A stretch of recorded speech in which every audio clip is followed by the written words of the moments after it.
সম্মিলিত ইসলামী ব্যাংক পিএলসির আমানতকারীদের মুনাফার উপর কোনো ধরনের হেয়ারকাট বা কাটছাঁট হবে না বলে বিষয়টি গ্রাহকদের স্পষ্টভাবে জানাতে নির্দেশ দিয়েছে বাংলাদেশ ব্যাংক।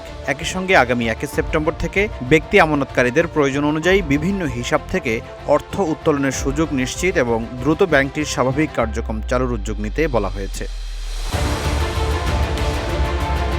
25 আগস্ট সোমবার সকালে বাংলাদেশ ব্যাংকের গভর্নর মুস্তাকুর রহমানের সঙ্গে সম্মিলিত ইসলামী ব্যাংকের চেয়ারম্যান কাজী শাইরুল হাসান এবং ব্যবস্থাপনা পরিচালক আবিদুর রহমান শিকদারের সাক্ষাৎকালে এসব নির্দেশনা দেওয়া হয়।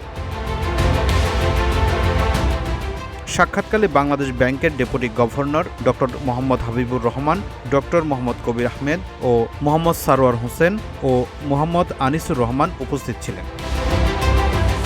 বাংলাদেশ ব্যাংক জানিয়েছে, জাতীয় সংসদে অর্থমন্ত্রী আমানতকারীদের মুনাফার ওপর কোনো ধরনের হেয়ারকাট থাকবে না বলে ঘোষণা দিলেও বিষয়টি নিয়ে গ্রাহকদের মধ্যে এখনও কিছুটা অস্পষ্টতা রয়েছে। এ কারণে সম্মিলিত ইসলামী ব্যাংকের সব আমানতকারীকে বিষয়টি স্পষ্টভাবে জানাতে ব্যাংক কর্তৃপক্ষকে নির্দেশ দেওয়া হয়েছে।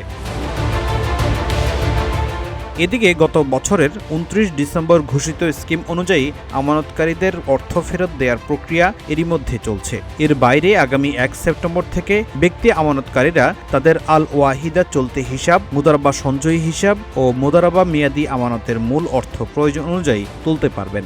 এই জন্য প্রয়োজনীয় প্রস্তুতি নিতে ব্যাংক কর্তৃপক্ষকে নির্দেশ দিয়েছে কেন্দ্রীয় ব্যাংক। বাংলাদেশ ব্যাংকের আরেক নির্দেশনায় বলা হয়েছে, 35,000 কোটি টাকা মূলধন নিয়ে যাত্রা শুরু করা দেশের সর্ববৃহৎ এবং একমাত্র সরকারি মালিকানাধীন ইসলামী ব্যাংক হিসেবে সম্মিলিত ইসলামী ব্যাংককে দ্রুত স্বাভাবিক সব ধরনের ব্যাংকিং কার্যক্রমে ফিরতে প্রয়োজনীয় পদক্ষেপ নিতে বলা হয়েছে। কেন্দ্রীয় ব্যাংকের এসব নির্দেশনার ফলে সম্মিলিত ইসলামী ব্যাংকের আমানতকারীদের মধ্যে থাকা অনিশ্চয়তা কমবে এবং ব্যাংকটির পূর্ণাঙ্গ ব্যাংকিং কার্যক্রম দ্রুত চালুর পথ তৈরি হবে বলে মনে করছেন সংশ্লিষ্টরা। ফখরুল ইসলাম, ইত্তেফাক নিউজ।